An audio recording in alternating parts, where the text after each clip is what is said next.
doit mettre sur le pied et dans un état de droit, il y a une justice indépendante.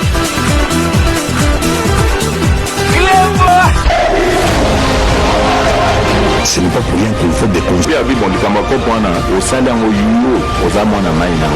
du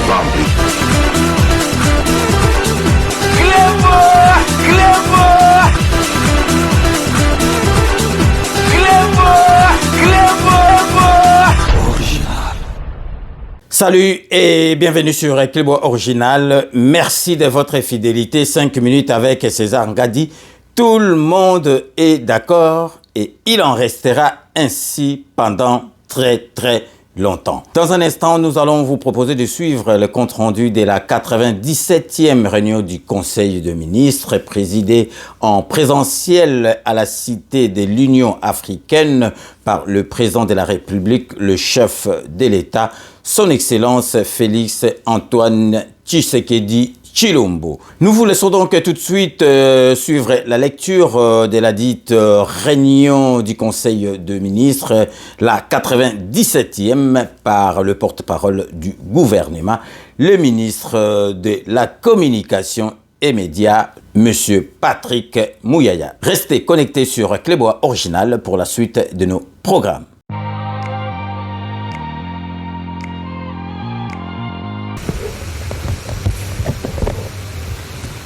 Compte rendu de la 97e réunion du Conseil de ministres. Le président de la République, chef de l'État, Félix Antoine Tshisekedi Tshilombo, a présidé à la Cité de l'Union africaine la 97e réunion du Conseil du ministre de gouvernement de la République, c'est vendredi 5 mai 2023. 4 points étaient inscrits à l'ordre du jour, à savoir 1. Communication du président de la République, chef de l'État. 2. Point d'information. 3. Approbation d'un relevé des décisions de Conseil de ministres. 4. Examen et adoption de dossiers. Le président de la République a commencé cette réunion sur une note triste. Il a présenté les condoléances de toute la nation à toutes les familles touchées par les inondations ou glissements de terrain qui ont conduit à la mort de plus d'une centaine de compatriotes dans le territoire de Calais en province du Sud Kivu. En mémoire de compatriotes disparus, une journée de deuil national sera décrétée le lundi 8 mai 2023 avec drapeau en berne. Dans les heures qui suivent, une mission gouvernementale se rendra sur place pour appuyer le gouvernement provincial dans la gestion de cette catastrophe. Revenant à sa communication, le président de la République l'a axé sur 3 points. 1. Du projet de construction et réhabilitation de l'aéroport de Ndjili. Faisons suite au rapport sur le pourparler relatif à la matérialisation du projet de construction et réhabilitation de l'aéroport de Ndjili et l'accord de principe trouvé entre le gouvernement de la République et une société partenaire. Le président de la République a salué ce projet d'intérêt stratégique. Dans sa concrétisation, il permettra à notre pays d'offrir aux différentes compagnies aériennes nationales et internationales une infrastructure aéroportuaire moderne répondant aux standards internationaux du trafic aérien sans cesse croissant. Pour le président de la République, la matérialisation de ce projet doit s'inscrire dans une dynamique d'aménagement des espaces et d'urbanisation moderne progressive de communes avoisinant l'aéroport international de Ndjili. Le gouvernement est appelé à y accorder une attention soutenue afin que toutes les étapes administratives soient réalisées avec diligence et dans le respect des prescrits légaux et réglementaires en la matière. Le Premier ministre a été encouragé à assurer une coordination soutenue de ministres concernés, chacun dans son domaine pour la réalisation de ce projet. En l'occurrence, les ministres d'État, ministres des Infrastructures et Travaux Publics, ministres du Plan, de l'Aménagement du Territoire, du Budget, de l'Urbanisme et de l'Habitat, ainsi que les ministres des Finances, des Transports, Voies de Communication et des Enclavements et le ministre des Affaires foncières. Le président de la République a insisté sur la nécessité d'accorder la plus grande expertise à l'élaboration des instruments juridiques, financiers, techniques et particulièrement pour la conclusion du protocole d'accord et la convention de collaboration et de s'assurer que les travaux de cet ouvrage débutent avant le 1er septembre 2023. 2. De la coopération avec le Fonds monétaire international et la Banque mondiale. À l'issue de la 4e revue du programme en cours avec le Fonds monétaire international, le président de la République a encouragé l'ensemble du gouvernement, et en particulier les membres de la Troïka politique, qui pilotent ces programmes, pour les efforts entrepris dans un contexte difficile, ayant permis d'aboutir à cette revue de manière satisfaisante. Il a exhorté les membres du gouvernement à la solidarité et à la continuité dans l'effort afin de donner la chance à notre pays d'achever ses programmes avec satisfaction l'année prochaine. S'agissant de la coopération avec la Banque mondiale, l'attention du gouvernement a été attirée sur la nécessité de préserver la qualité de notre collaboration avec cette institution qui a permis de multiplier par 4 notre portefeuille de projets en 4 ans, soit 2 milliards de dollars à plus de 8 milliards de dollars, dont la moitié est composée de dons. Les 2 appuis budgétaires récemment approuvés par la Banque mondiale l'ont été en contrepartie des réformes auxquelles notre pays a souscrit de plein gré. Il est donc hors de question pour le président de la République que soient entreprises des actions qui paraîtraient comme une régression par rapport à nos engagements vis-à-vis de cette institution de Bretton Woods. Au regard de bonnes perspectives macroéconomiques attendues en 2023, en dépit de la persistance du conflit à l'est du pays et de la crise russo-ukrainienne, le président de la République a demandé au gouvernement de ne ménager aucun effort pour poursuivre les réformes en cours et des politiques budgétaires et monétaires crédibles afin de consolider la stabilité du cadre macroéconomique. De l'intensification de la traque contre le trafic d'or vers le pays frontalier. Le président de la République a salué l'interpellation à la suite d'une opération d'envergure menée par nos services dans la province du Sud Kivu d'un réseau de trafiquants d'or parmi lesquels se comptent des hauts fonctionnaires de l'État affectés dans différents services opérant aux frontières et des opérateurs économiques étrangers avec la complicité des pays frontaliers, siège de leur domiciliation principalement au Rwanda. Les premiers résultats des perquisitions ont mis en exergue de quantités importantes d'or et de fortes sommes d'argent en différentes monnaies étrangères. Quoique les enquêtes sur le blanchiment des capitaux et le financement du terrorisme ainsi que sur l'exploitation et l'exportation illégale de l'or dans la province du Sud Kivu se poursuivent, le président de la République a tenu à condamner le rôle néfaste que jouent les dépositaires des prérogatives de la puissance publique dans la pérennisation de la guerre à l'Est lorsqu'ils abusent de leur position. En vue de mener efficacement cette lutte contre le trafic d'or, la ministre des Mines a été chargée de mener activement une campagne de communication sur la détermination du gouvernement dans la lutte contre le trafic d'or et les risques encourus par tout individu, service administratif ou institution qui se livre à cette forme de trahison de la nation. Quant à la ministre d'État, ministre de la Justice et garde des Sceaux, et au ministre des Finances, ils ont été appelés à s'entourer des compétences de la cellule nationale de renseignement financier CNRF, de l'inspection générale de finances IGF et de la Commission nationale de lutte contre la fraude minière pour joindre leurs expertises avérées dans cette lutte. Le président de la République en a appelé à la vigilance collective de la population pour lutter contre ces fléaux. À la suite de la communication du président de la République, le Premier ministre chef du gouvernement a axé sa communication autour de 3 points principaux. Premièrement, la poursuite du programme des réhabilitations et des constructions des infrastructures universitaires.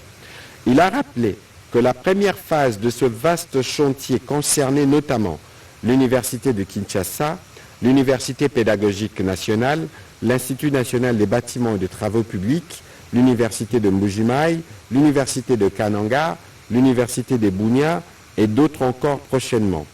Après l'université de Kinshasa, le président de la République a procédé le mercredi 3 mai 2023, exactement 2 ans après sa ferme promesse, à l'inauguration de la première phase des ouvrages construits et réhabilités à l'Université pédagogique nationale, la réhabilitation par le gouvernement de 2 homes des étudiants désertés depuis 2012, qui intervient après 60 ans depuis que cette première université officielle de l'État congolais fut construite.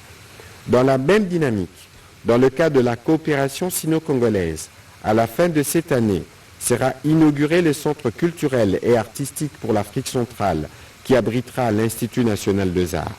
Le Premier ministre, chef du gouvernement, a félicité le président de la République pour sa vision pour un Congo grand et moderne et qui se matérialise chaque jour. En deuxième lieu, la communication du Premier ministre a porté sur les secteurs de la formation professionnelle et des métiers. À ces sujets, il a encouragé les efforts de rationalisation d'une nouvelle approche post-crise proposée par le ministère de la formation professionnelle et métiers visant la transition de l'économie informelle vers le modèle formel. Tous ces efforts, a-t-il rappelé, s'inscrivent dans l'action gouvernementale dans ses axes 46 et 47, visant notamment la création de centres de formation professionnelle et d'apprentissage à travers toute l'étendue du territoire national, en vue de générer des emplois formels à travers les coopératives et les associations de producteurs. Le Premier ministre a axé son dernier point en informant le Conseil de la tenue de la réunion interministérielle le 4 mai 2023 pour les préparatifs de la session prochaine de l'examen d'État.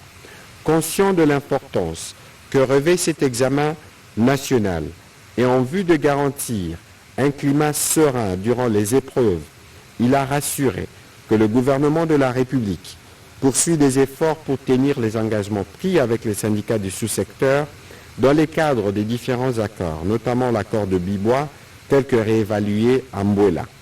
Le Premier ministre a souhaité enfin bonne chance à plus d'1 million de jeunes finalistes du secondaire qui démarrent, finalistes du primaire plutôt, finalistes du secondaire, qui démarrent les épreuves préliminaires des examens d'État le lundi 8 mai 2023. Parmi ces finalistes, l'on compte 409 478 filles, soit un accroissement notable qui dénote de l'inclusion du genre dans la dynamique du développement de notre pays. Abordant le deuxième chapitre du Conseil de ministres de ce jour, relatif au point d'information, le vice-premier ministre, ministre de l'Intérieur, Sécurité et Affaires coutumières, a présenté au Conseil l'état du territoire national. Il a indiqué que l'état d'esprit de la population a été marqué cette semaine par la satisfaction d'une grande partie de l'opinion politique nationale consécutive à la mobilisation observée à l'occasion de la sortie officielle de la plateforme politique Union sacrée de la nation. L'attente de la population sur l'issue de la réunion du mécanisme régional du suivi de l'accord cadre pour la paix, la sécurité et la coopération sur l'insécurité à l'est de la République démocratique du Congo, prévue à Bujumbura ce 6 mai 2023. Évoquant quelques aspects dans les volets sécuritaires, le vice-premier ministre, ministre de l'Intérieur, a mis l'accent sur la persistance des affrontements entre les communautés Mbole et Lengola dans les villages Lula, Ngene, Lokata, Bego et Otobio dans la province de la Chopo, occasionnant plusieurs pertes en vies humaines et de nombreux blessés, dont quelques éléments des forces de défense et de sécurité, mais aussi plusieurs déplacés dans la commune de Lubunga en ville de Kisangani. De mesures conservatoires ont été prises et il s'observe une certaine accalmie pour le moment. Une mission conjointe de cadre du ministère de l'Intérieur et des élus du peuple est envisagée afin de rétablir l'ordre public et la paix sociale. Dans les volets politiques, il est observé ces derniers jours des situations d'intolérance entre partis politiques, principalement dans les provinces de l'Équateur, du Haut-Katanga et du Sankuru. Les dirigeants politiques sont invités à éduquer civiquement leurs militants pour que le parti politique ne se transforme pas en un espace d'affrontement sans fondement, a conclu le vice-premier ministre, ministre de l'Intérieur. Complétant le vice-premier ministre, ministre de l'Intérieur dans les volets sécuritaires, le vice-premier ministre, ministre de la Défense nationale, est revenu quant à lui sur la situation opérationnelle à l'est de la République démocratique du Congo qui demeure préoccupante, principalement dans les territoires d'Irumu, Mambasa, Beni, Masisi, Rutshuru et Nyiragongo. Il a indiqué que les RDF M23 renforcent leur présence massive dans certaines localités du territoire congolais. Par ailleurs, des nouveaux renforts en provenance du Rwanda continuent d'arriver par différents points frontaliers, dont Kabwanga et le parc national de Virunga. 3 hélicoptères RDF ont effectué plusieurs rotations à Tchanzu. Le vice-premier ministre, ministre de la Défense nationale et ancien combattant, a présenté tous les tableaux liés aux opérations militaires sur le terrain en mettant l'accent sur les zones perturbées par la coalition des terroristes RDF M23. Le 29 avril, le RDF M23 ont enlevé 6 personnes pour une destination inconnue dans le groupement Boueza, créant ainsi une psychose dans les chefs des habitants de cette partie du pays. Il est important de noter que les éléments RDF M23 se déguisent ces jours-ci en milices d'autodéfense dans plusieurs localités qui prétendent avoir cédé à la force régionale. Il s'agit notamment de Kibumba, Bishusha, Kizimba, Kibarizo, Burungu, Usumba, Nyange, Kachura, Bigogwe et Kibachiro. Le 2 mai, les éléments RDF M23 ont momentanément suspendu tout trafic sur le tronçon Kalenguer à Tongo pour assurer l'acheminement des bétails pillés dans les territoires de Massissi et récupérés s'est abattu le 1er avril. À l'ouest du pays, la situation demeure sous contrôle et reste marquée par la poursuite de la mission de la commission de sensibilisation intercommunautaire Tekeyaka, conduite par les chefs traditionnels Méni Congo dans les provinces de Maïndombe et du Kwilu. Abordant le chapitre sanitaire, le ministre de la Santé, Hygiène et Prévention, représenté par son vice-ministre, a présenté au Conseil la situation sanitaire du pays, axée essentiellement sur les maladies épidémiologiques, notamment le choléra, la rougeole et le Covid-19. S'agissant du choléra, il a signalé qu'au cours de la 16e semaine épidémiologique, les cumuls s'élèvent à 1215 cas, dont 16 décès, comparé à la semaine précédente. On note une légère hausse de la létalité, passant de 0,75% à 1,32%. En ce qui concerne la rougeole, il a indiqué que toutes les provinces notifient des cas de rougeole. Par rapport à la semaine passée, on note une augmentation de 78 396 cas à 84 558 cas, soit une augmentation de 7,28% pour un taux de létalité de 1,17%. Quant à la Covid-19, il est à noter que comparé à la 16e semaine épidémiologique, la tendance à la 17e semaine a été marquée par une augmentation du nombre de nouveaux cas, passant de 160 à 221, soit une hausse de 38%. Cette augmentation des cas n'est pas significative et la létalité reste maintenue autour de 1,5%. Le ministère de la Santé publique, Hygiène et Prévention en appelle donc à la vigilance et à la vaccination comme moyen de prévention des nouvelles vagues et pour en minimiser l'impact au cas où elles surviendraient. Au regard de cette évolution positive et même de l'évolution positive au niveau mondial, le ministère de la Santé a saisi le Premier ministre pour solliciter la levée par décret des mesures de restriction.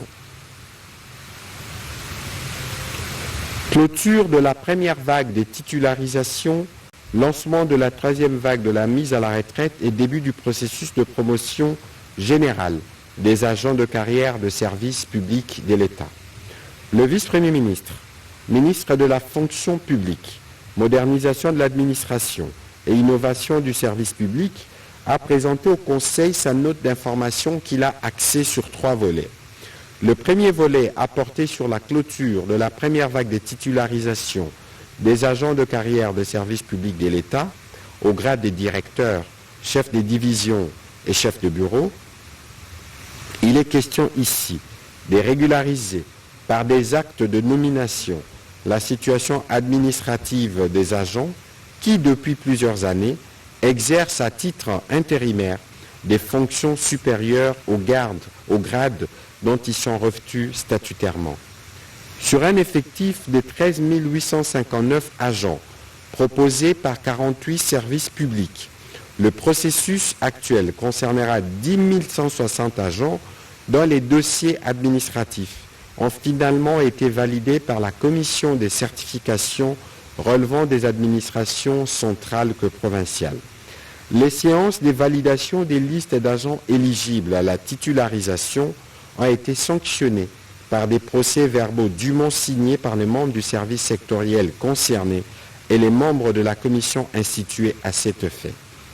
Et les différents actes de titularisation sont soumis à la sanction respective du président de la République et du Premier ministre.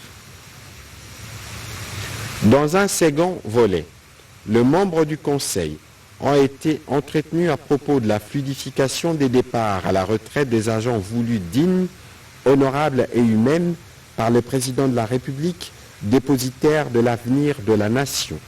À la suite des 2 premières vagues qui ont conduit en 2022 à la mise à la retraite de près de 11 000 cadres agents concernés, basculés dorénavant à la Caisse nationale de sécurité sociale des agents publics pour une prise en charge de leur pension mensuelle, l'ambition nourrie est celle d'atteindre 30 000 départs en 2023 et 50 000 en 2024. Si le budget 2023 ne prévoit que le paiement des indemnités de fin de carrière de 10 000 agents, d'autres moyens de mobilisation des financements sont envisagés pour couvrir le gap de cette programmation annuelle. Enfin, le dernier volet a concerné les débuts du processus de promotion générale des agents de carrière de service public de l'État. Le vice-premier ministre en a motivé la nécessité, car plusieurs d'entre eux sont restés stationnaires au même grade, parfois durant plusieurs décennies, sans connaître la moindre promotion. Le Conseil a pris acte de cette note d'information. Gestion de la masse salariale. Le ministre d'État, ministre du Budget, a présenté au Conseil la problématique de gestion de la masse salariale. En liminaire, il a souligné que l'évolution de la rémunération des agents et fonctionnaires de l'État est devenue un indicateur important pour apprécier les performances du gouvernement en matière de gouvernance et des finances publiques. Aussi importe-t-il de relever que les partenaires de ces derniers, notamment le Fonds monétaire international, ne manquent pas d'inclure dans leurs recommandations la nécessité de maîtriser les effectifs payés ainsi que de la masse salariale. En effet, après plusieurs rapports techniques, le gouvernement de la République avait autorisé le recrutement d'un cabinet d'audit afin de faire un diagnostic exhaustif et de proposer des pistes et des solutions durables quant à la gestion du fichier centralisé de la paye. En exécution de cette recommandation, le cabinet Assist a été recruté pour mener cet audit qui, au demeurant, est en cours de réalisation. Dans le même élan, l'inspection générale de finances a effectué un audit du circuit de la paye du premier trimestre 2020 au premier trimestre 2022, dont la synthèse de conclusion a été rendue publique par voie de communiqué de presse le jeudi dernier. Tous ces efforts visent à maîtriser les effectifs payés et de manière globale la masse salariale et de lutter contre les fraudes héritées du passé.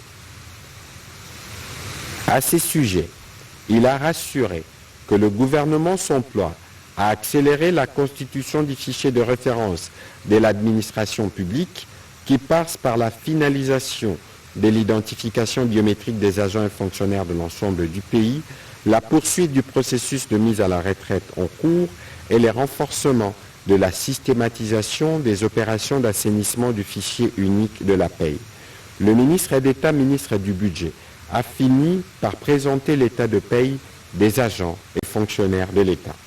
Le Conseil a pris acte de cette note d'information. Toujours sur ces chapitres de points d'information, financement par l'Agence française de développement d'un projet de ville durable pilote secondaire à Boma au Congo central. Le ministre d'État, ministre de l'Aménagement du territoire, a présenté la note d'information relative au financement par l'Agence française de développement d'un projet de ville durable au Congo central, précisément à Boma. À la suite des échanges subséquents sur la question de la promotion des villes durables, l'Agence française de développement a mis à disposition un financement global de 50 millions d'euros, dont 10 millions d'euros de subventions et 40 millions de prêts souverains concessionnels. Le ministre d'État, ministre de l'Aménagement du territoire, a souligné que ce projet aura comme ville pilote Boma, au regard de son caractère symbolique d'ancienne capitale de la République démocratique du Congo et de son accessibilité. Les axes prioritaires du projet seront approfondis à l'issue de l'étude des faisabilités, dont les termes des références seront élaborés en étroite collaboration avec l'Agence nationale de l'aménagement du territoire, ANAT. Le Conseil a pris acte de cette note d'information. Quatrième revue du programme avec le Fonds monétaire international et financement de certains projets liés aux infrastructures. Au terme de 2 semaines d'échanges, la mission du Fonds monétaire international et la partie gouvernementale ont clôturé le cadrage macroéconomique, fixé les cibles du programme pour l'année 2023 et discuté des mesures de réforme à mettre en œuvre pour permettre à la République démocratique du Congo d'accéder au nouveau fonds de résilience et de durabilité. Le ministre des Finances a fait le point de ces différentes réunions au Conseil de ministres. Un accord au niveau des services a donc été obtenu. En attendant sa confirmation par le Conseil d'administration du Fonds monétaire international prévu le 28 juin prochain, cet accord confirme une fois de plus les performances de croissance économique exponentielle à 8,9% en 2022 et la gestion macroéconomique prudente assurée par le gouvernement sous l'impulsion du président de la République. Il donnera lieu à un 5e décaissement de plus de 200 millions de dollars américains d'appui à la balance de paiement.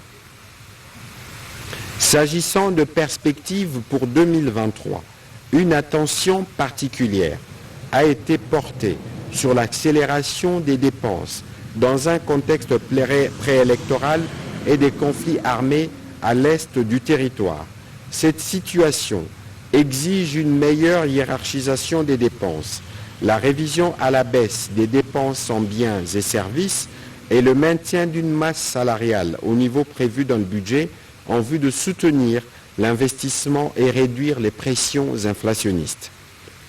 Le gouvernement procédera également à une stricte limitation des paiements en espèces au guichet de la Banque centrale du Congo, laquelle est également soumise au plafond de 10 000 dollars américains par retrait conformément à la loi. Enfin, le gouvernement accélérera la réforme de la fonction publique en vue de la maîtrise de la masse salariale, la mise en œuvre du cadre de lutte contre la corruption et les blanchiments de capitaux et les financements du terrorisme. Les discussions à rapport avec l'accès de la République démocratique du Congo au Fonds des résiliences et des durabilités se poursuivront en vue d'une conclusion rapide. Le ministre des Finances a également présenté sur un autre registre l'état d'avancement des travaux de construction du centre financier de Kinshasa, du centre de congrès de Kinshasa et du siège de l'Office de route, projet couvert par le contrat EPC plus Finance avec une entreprise turque. Le coût total de projet se chiffre à 290 millions de dollars américains pour environ 150 000 mètres carrés de surface, soit un coût moyen de 1 900 dollars par mètre carré, incluant la construction, l'équipement et l'ameublement. Les montants préfinancés par les constructeurs ont déjà été partiellement remboursés en concurrence de 110 millions de dollars. Le ministère des Finances a négocié un financement de 157 millions de dollars, dont 125 millions de dollars auprès de la Trade Development Bank et 30 millions de dollars auprès de Frontera Capital Group Limited. Ces financements à caractère commercial n'enfreignent pas les clauses du programme économique du gouvernement avec le Fonds monétaire international et n'affectent pas non plus la viabilité de la dette publique de la République démocratique du Congo au regard des indicateurs d'endettement à fin 2022 qui chiffrent le ratio d'endettement dette PIB à 17%. Le Conseil a pris acte de cette note d'information. Deux notes d'information du secteur des transports, voies des communications et désenclavement. Le ministre des Transports, voies des communications et désenclavement, a présenté au Conseil deux notes d'information. La première est relative à la signature par la République démocratique du Congo de la charte de l'Organisation de la sécurité de l'aviation de la Communauté de développement de l'Afrique australe SASO. Il s'agit d'une organisation spécialisée et autonome de la SADC, née sur recommandation de l'Organisation de l'aviation civile internationale, celle de voir assurer plus efficacement la supervision aérienne à l'échelle régionale à travers de moyens viables. La signature de sa charte par notre pays permet d'avoir accès à ces cadres de mutualisation qui offrent une assistance conformément à la Convention de Chicago relative à l'aviation civile et qui permettra de renforcer nos actions pour sortir de la liste noire de l'Union européenne. À ce jour, il faut rappeler des progrès constants et considérables de la République démocratique du Congo, passant de 11,4% en 2006 pour atteindre aujourd'hui un niveau de 66,52% au terme du dernier audit de l'OACI mené en février 2023. La deuxième note d'information a porté sur le projet de chemin de fer électrifié à écartement standard section Bujumbura-Gitega-Uvira-Kindu.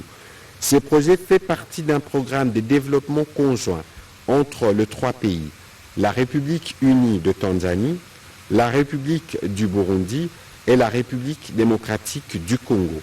Il vise à relier le port en eau profonde de Dar es Salaam en Tanzanie à la ville de Kindu en République démocratique du Congo, en passant par les villes de Gitega et Bujumbura au Burundi. Les avantages liés à la réalisation de ces projets intégrateurs sont salutaires pour le développement économique dans toute la zone du projet.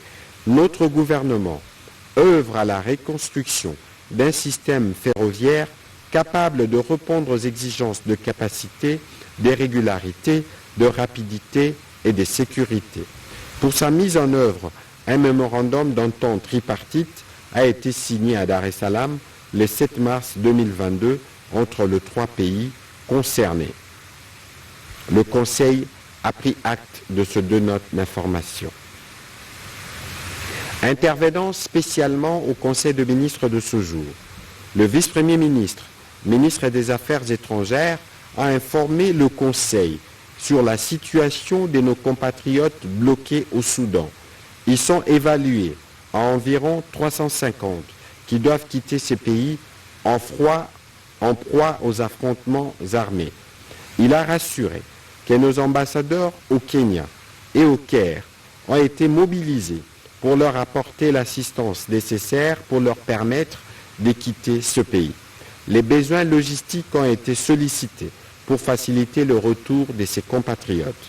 Le Conseil a pris acte de ces rapports et le gouvernement mettra à disposition le moyen pour permettre les retours de ses compatriotes au pays. Intervenant à son tour, le vice-premier ministre, ministre de l'économie nationale, a présenté au Conseil le rapport préliminaire de la mission gouvernementale qu'il a conduite en Afrique du Sud, en Zambie puis à Lubumbashi, consécutivement à la rareté et à la montée des prix de la farine de maïs dans le Grand Katanga et le Grand Kasaï.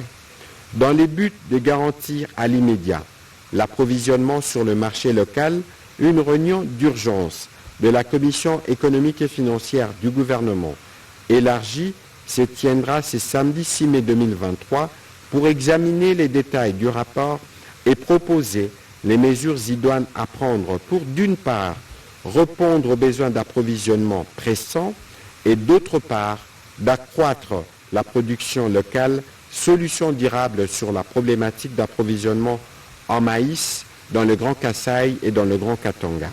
Le Conseil a pris acte de son rapport préliminaire.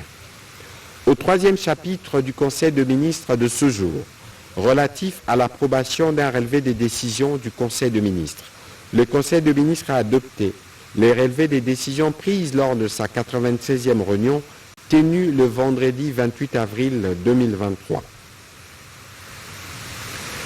Au dernier chapitre du Conseil de ministres de ce jour, relatif à l'examen et à l'adoption d'un texte, le ministre des Droits humains a soumis au Conseil pour examen et adoption le projet de décret modifiant et complétant les décrets numéro 22/38 du 6 décembre 2022 fixant les statuts d'un établissement public dénommé Fonds national des réparations des victimes de violences sexuelles liées au conflit et d'autres crimes contre la paix et la sécurité de l'humanité en République démocratique du Congo, FONAREV. En effet, dans le cadre de sa vision de restaurer la paix et la cohésion nationale, le président de la République, chef de l'État, a engagé les pays dans un processus d'implémentation de la justice transitionnelle et dont un volet important porte sur les réparations en faveur des victimes de toutes les atrocités ainsi que leurs ayants droit. Il est apparu nécessaire et urgent d'instituer un fonds des réparations des victimes des conflits armés en tant que structure nationale permanente conçue sur les modèles préconisés par la politique de justice transitionnelle de l'Union africaine en vue de booster la solidarité nationale et internationale et de canaliser ainsi les ressources financières nécessaires aux réparations des victimes ou de leurs dépendants, a motivé le ministre des Droits humains. À cet effet, le 6 décembre 2022, les décrets fixant les statuts d'un établissement public dénommé Fonds national de réparation des victimes de violences sexuelles liées au conflit et d'autres crimes contre la paix et la sécurité a été signé après son adoption au Conseil des ministres. Le 26 décembre 2022, les chefs de l'État a promulgué la loi numéro 22/65 du 26 décembre 2022 portant principes fondamentaux relatifs à la protection et à la réparation des victimes de violences sexuelles liées au conflit et des victimes de crimes contre la paix et la sécurité de l'humanité. L'article 21 de la loi sus-évoquée dispose qu'il est institué un fonds chargé d'appui à l'accès à la justice, à la réparation, à l'autonomisation et au relèvement communautaire des victimes et de leurs ayants droit.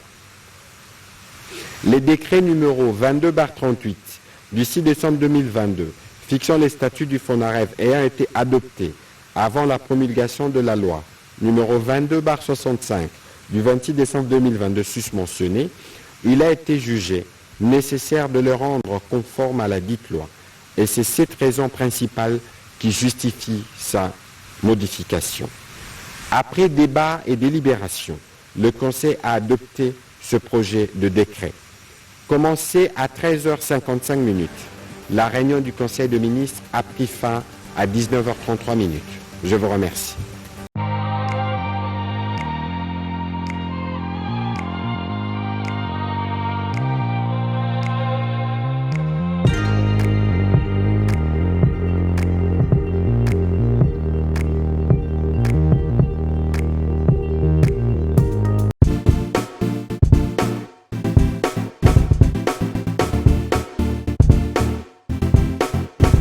On doit mettre sur le pied une créer dans un état de droit et une justice indépendante.